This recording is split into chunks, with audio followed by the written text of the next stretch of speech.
When the head of the World Food Program appeared before the Security Council of the United Nations last week, he talked of 130 million additional people facing famine and starvation by the end of the year as a result of the coronavirus. He said it was a pandemic of biblical proportions in the consequence for human devastation.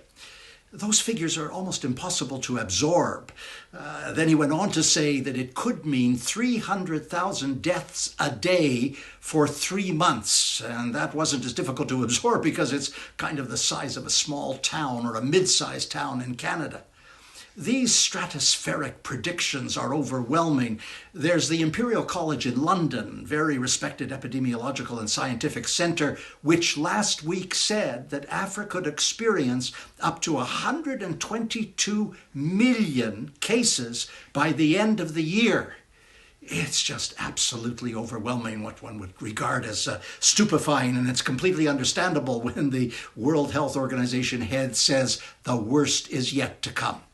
And the worst is regarded as the prospect for Africa. And that's kind of bewildering because until recently, Africa has had very incremental increases around the continent of the virus.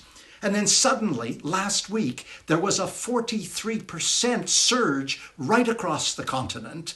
And now there are some 30,000 cases and over 1,200 people dead. And of course, it emerges everywhere. It's seen strongly in North Africa, Egypt, Morocco, Algeria, and in South Africa as a country, where they're making Herculean efforts to confound the virus, entirely admirable, and in West Africa, amongst the Francophone countries and the Anglophone countries, Nigeria and Ghana, continues to explode.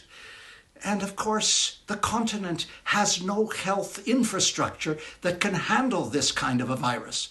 And on top of that, there's the underlying truth of HIV and of tuberculosis and of malaria. It's just awful. And if you want a couple of stupefying juxtapositions, then think of South Sudan, population 11 million. The government has 5 vice presidents. The country has 4 ventilators. Or look at intensive care units. In Africa, there are 5 intensive care beds per million population. In Europe, there are 4,000 beds per million population. It's just absolutely overwhelming. And that's just the half of it. On top of the coronavirus and the famine induced by food insecurity, there's a huge locust infestation in the north and the east of the country. Huge numbers of locusts in the billions ravaging the farmland across Ethiopia and Kenya and Somalia, devastating the crops for farmers and their families. And if that isn't enough, UNICEF has pointed out that so much money is now going into the coronavirus that 24 countries, many of them in Africa, will no longer provide vaccination for measles for children, one of the greatest killers of kids under 5 years of age. In fact, UNICEF says there are 117 million kids at risk.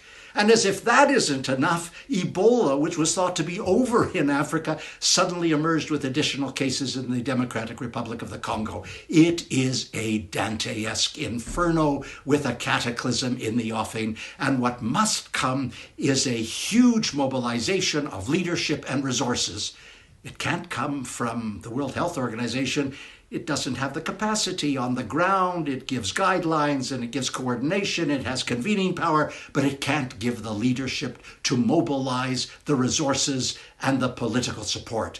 That has to come from the Western world, and it's not coming. It is truly criminal, but it's not coming. And in the next commentary, I'll tell you why it's not coming. That was last week. I'm Stephen Lewis.